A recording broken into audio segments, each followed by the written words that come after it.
Hello guys, welcome to the dissolving India. आज हम बात करेंगे एक लेटेस्ट न्यूज़ के बारे में जो रिसेंटली में राज्यसभा में एक जो बिल यहाँ पे पारित हुआ है। तो राज्यसभा में बिल अभी रिसेंटली में एक पारित हुआ है जिसका नाम है क्या कि पेट्रोलियम को हम क्या कर रहे हैं, जो खनन से अलग करने वाला यहाँ पर क्या है एक विधेयक यहाँ पे राज्यसभा में पारित हुआ है। इसके बाद ये कहाँ पे आएगा, लोकसभा में भी। और लोकसभा में भी ये प्रोबेबली चांसेस हैं कि ये पूरा का पूरा बिल क्या हो जाएगा, पास हो जाएगा। देखो ये बिल है क्या, तो इस बात को समझते हैं। देखो इस बिल का नाम है क्या, तेल क्षेत्र संशोधन विधेयक 2024, जो 5 अगस्त 2024 को राज्यसभा में पेश किया गया था। और विधेयक तेल क्षेत्र अधिनियम 1948 में संशोधन ये करता है। मतलब 5 अगस्त 2024 को जो बिल तेल क्षेत्र संशोधन विधेयक जो जारी किया गया था, लाया गया था, ठीक है?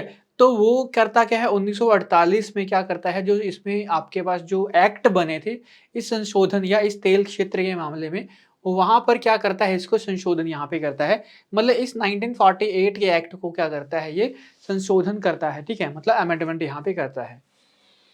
तो यह अधिनियम प्राकृतिक गैस और पेट्रोलियम की खोज और निष्कर्ष को नियंत्रित यहाँ पे करता है। मतलब इस बिल में, ये जो रिसेंटली में राज्यसभा में जो पास हुआ है, इस बिल में करेंगे क्या, इस बिल में करेंगे क्या, देखो इस बिल में बात हुई है किसके बारे में, प्राकृतिक गैस, प्राकृतिक गैस और पेट्रोलियम की खोज और निष्कर्षण निष्कर्षण को नियंत्रण ये करता है। मतलब इसमें प्राकृतिक गैस और पेट्रोलियम की खोज के बारे में यहाँ पर क्या किया गया है, यहाँ पर कुछ चीजों को क्या किया गया है, बदला गया है, ठीक है? तो ये सारा का सारा अधिनियम इस बिल में क्या क्या बातें हुई हैं, देखो इसको समझते हैं। देखो पहली बात कि खनिज तेलों की परिभाषा का विस्तार यहाँ पर दिया गया कि जो खनिज तेल हैं उसकी परिभाषा है क्या। मतलब होगा क्या कि पहले देखो होता क्या था कि जो हमारे पास जो खनन था, ठीक है, और जो हमारे पास प्राकृतिक गैस वगैरह, इनको एक ही चीज में क्या किया जाता था, रखा जाता था। बट अब इसको क्या किया है, अलग यहाँ पर किया गया है। और यहाँ पर खनिज तेलों की क्या दी गई है, परिभाषा यहाँ पर दी गई है। तो खनिज तेलों में क्या कहा गया कि अधिनियम में खनिज तेलों की परिभाषा में पेट्रोलियम और प्राकृतिक गैस को क्या किया गया, शामिल किया गया। मतलब इस अधिनियम में खनिज तेलों की परिभाषा में क्या बोला गया कि पेट्रोलियम और आपके पास क्या है, प्राकृतिक गैस कहां पर आएंगे, इस अधिनियम के अंडर आएंगे।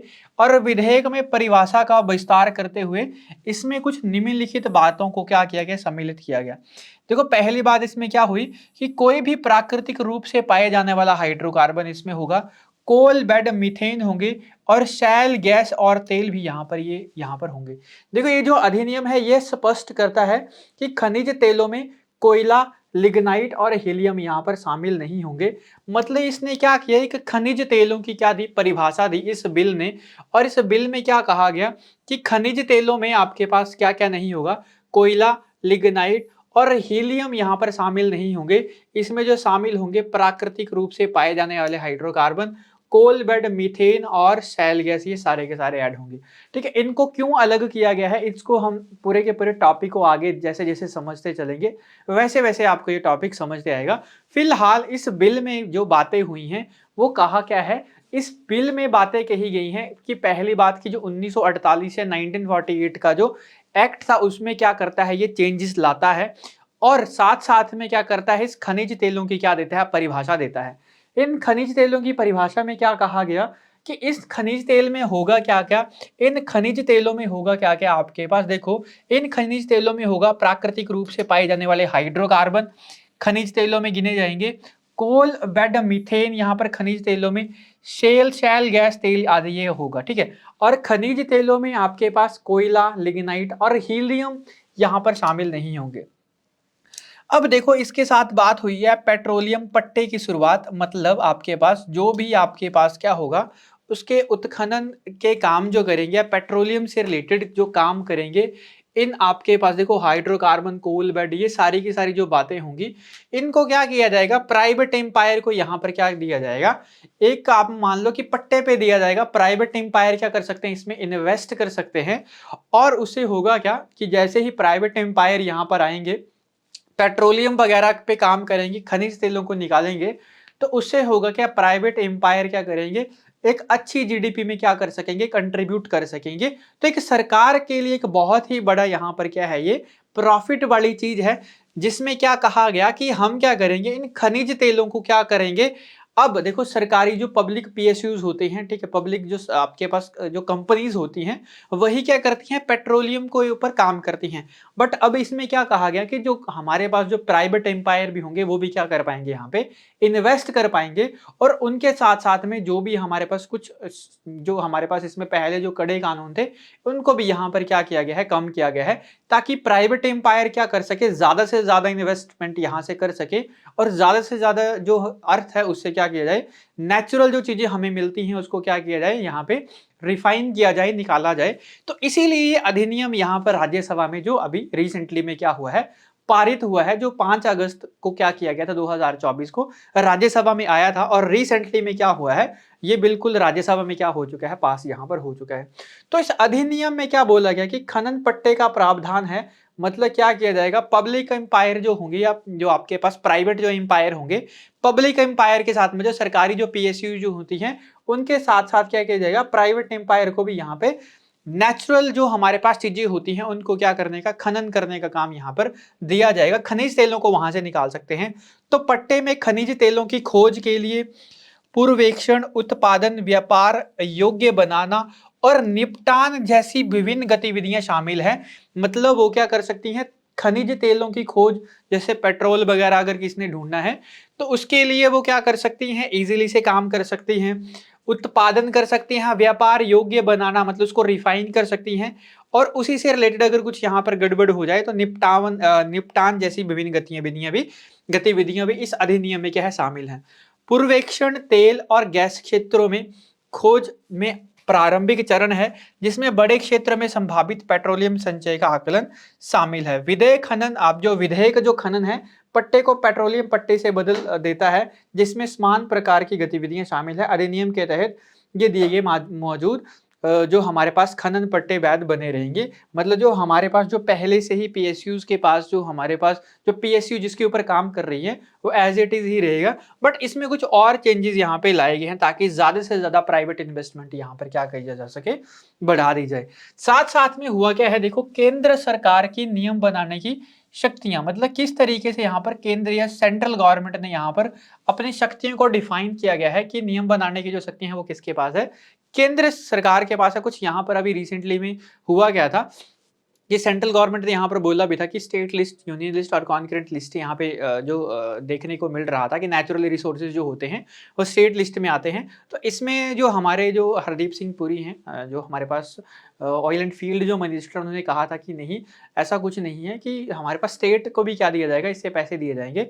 और जितना भी ये जो आपके पास जो आप एक तरीके से समझ लो कि अगर किसी को क्या करना है, एक टाइप का आप मान लो कि किसी को कोई उत्खनन करने के लिए कोई जमीन वगैरह देनी है, तो वो किसके द्वारा दी जाएगी, राज्य सरकारों के ही द्वारा दी जाएगी। तो ये स्टेटमेंट आई हुई थी आपके पास मिनिस्टर जी के द्वारा। तो केंद्र सरकार के नियम बनाने की शक्तियों में क्या कहा है, तो एक्ट केंद्र सरकार को कई मामलों पर नियम बनाने का अधिकार यहाँ पर देता है। इस एक्ट ने क्या किया है, सेंट्रल गवर्नमेंट को थोड़ा ज्यादा क्या कर दिया है, पावरफुल यहाँ पर बनाया है।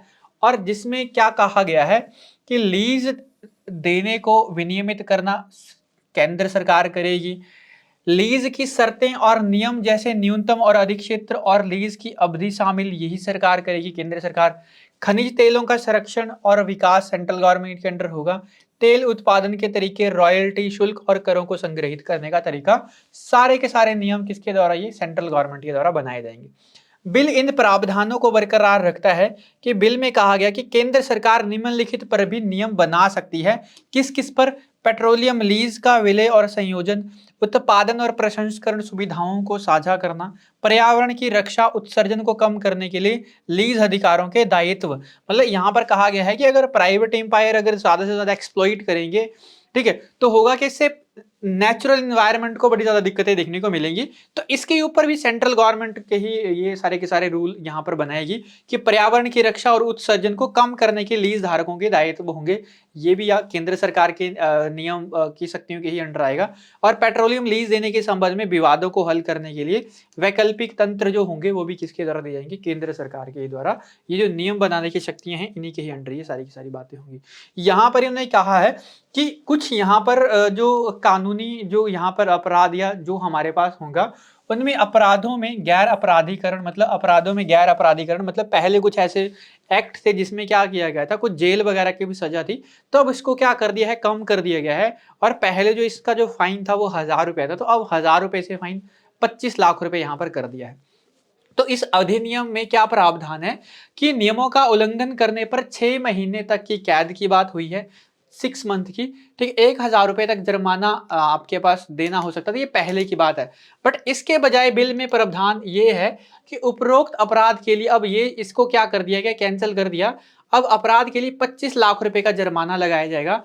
और बिल में निम्नलिखित अपराधों को भी यहाँ पर शामिल किया गया कि इसमें कुछ कुछ अपराध यहाँ पर होंगे कि वैध पट्टे की बिना खनिज तेलों से संबंधित गतिविधियां जैसे अन्वेषण, मतलब विदाउट पट्टे की कोई अगर जमीन दी गई है उसमें अगर कोई उत्खनन हो रहा है या खनिज निकाले जा रहे हैं तो वहां पर ये अपराध जैसे होंगे। पूर्वेक्षण और उत्पादन करना, रॉयल्टी का भुगतान नहीं करेगी, तभी यहाँ पर क्या दिया जाएगा, 25 लाख रुपए तक यहाँ पे जुर्माने की बात कही है। और उपरोक्त सभी प्रावधानों अपराधों के मामले में लगातार उल्लंघन करने पर प्रतिदिन 10 लाख रुपए तक का जुर्माना लगाया जाएगा। अगर मान लो अगर इन सारे के सारे चीजों के ऊपर अगर कोई बात नहीं मानता है तो उसको 25 लाख रुपए तो जुर्माना देना ही होगा, पर साथ साथ में उसके बाद प्रतिदिन 10 लाख रुपए का जुर्माना यहाँ पर भुगतान करना पड़ेगा अगर इन सब बातों को ये नहीं मानते हैं तो।